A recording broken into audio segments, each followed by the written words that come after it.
There are thousands of government contractors, janitors, security guards who are also not being paid because of this government shutdown.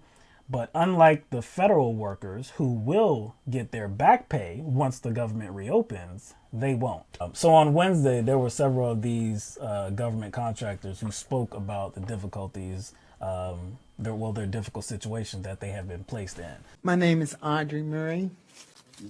I work for the Smithsonian. That's my 8-hour job. I work 8 hours for the Smithsonian. I've been furloughed since January the 1st. I also work for a contractor at the State Department. I am now a single mother. I lost my husband last year. I bought me a house in the process. Now I'm worried about how I'm going to pay my mortgage. I don't want to get upset, but this is hurting me because I got my house myself through my jobs, praise God. Now I don't know how I'm going to pay my mortgage for February.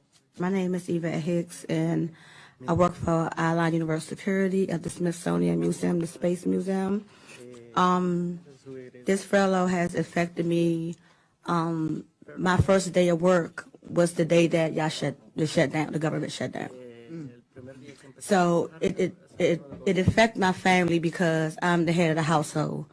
I have 2 children that's basically on asthma machines that need a machine every 4 hours. I have an electric bill that's due, that's about to be disconnected. I have my car note, which is 2 months past due, that I think they're about to come and take my vehicle. I have blood pressure medicine that I have to take that costs me to buy my medicine. And by this government being shut down, it's affecting my whole lifestyle to where so that I'm literally crying every day and looking at my kids and asking myself how I'm going to provide for them because they look at me to be their provider. I have an 8-year-old that asks me every day, Mommy, what's wrong? And I have to be put on a brave face and say nothing. I just literally brought my mother to live with me because she's losing her eyesight. She took care of me, my mother, and fought for the rest of my life.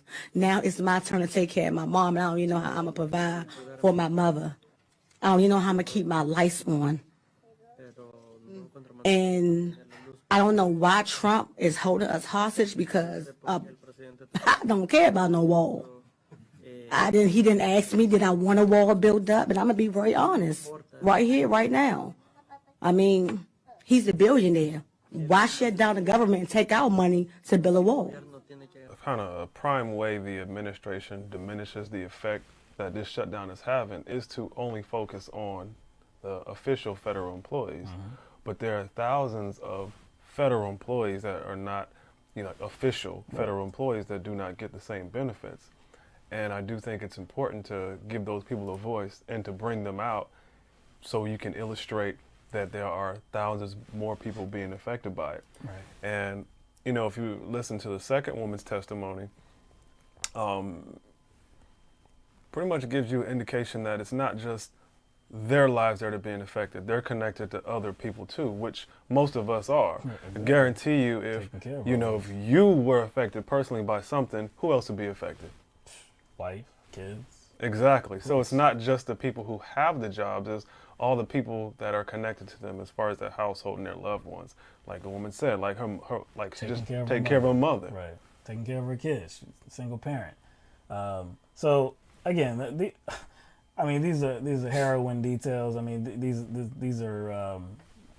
My heart goes out to them because again, it doesn't seem like there is any end in sight. But the government's working, Will. But the government is working. Look how the government's working. And Donald Trump is impressed by how well it is working.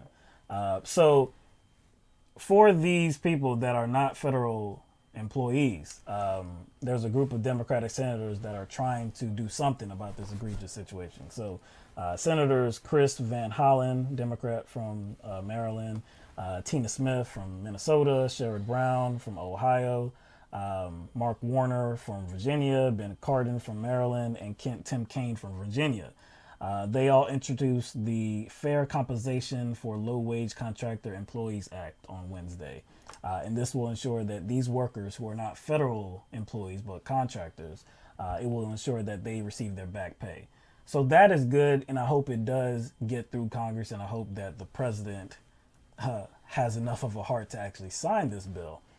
But it will do something. I will say it will do something. But we're talking about real life scenarios right now. We're talking about people that have to go get their medications. We're talking about people that have to pay their car note, have to pay their mortgages or their rent, have to care for others. There's no money coming in right now. So I think you mentioned it on the last program too. We only mentioned once about the late penalties that these people will face too. But one thing that we haven't talked about is the injury to their credit profiles. Yeah. That's one thing, because You can't just recoup that. There's not just a, hey, Equifax, you know what happened? That government shutdown. The government shutdown really affected me, and that's why I wasn't able to pay my mortgage for about 2, 3, 4, 5 months or whatever. So I shouldn't really get dinged for that, right? You're gonna take care of that for me, right? Of course they're not. We need you to create a new algorithm for your systems to account for the government shutdown. Yeah. So just for us, you have to create a new algorithm to recalculate our credit score. So not only are they going to be negatively impacted right now in dealing with late fees and maybe dealing with eviction from their homes, but even going down the line, if their credit profiles are negatively impacted, that means they're probably going to have to pay more for whatever. So later on. Yes. So this could possibly result in future struggles because they have higher payments when they try to purchase something. Or they get declined for a loan. Or they get declined for a loan, right.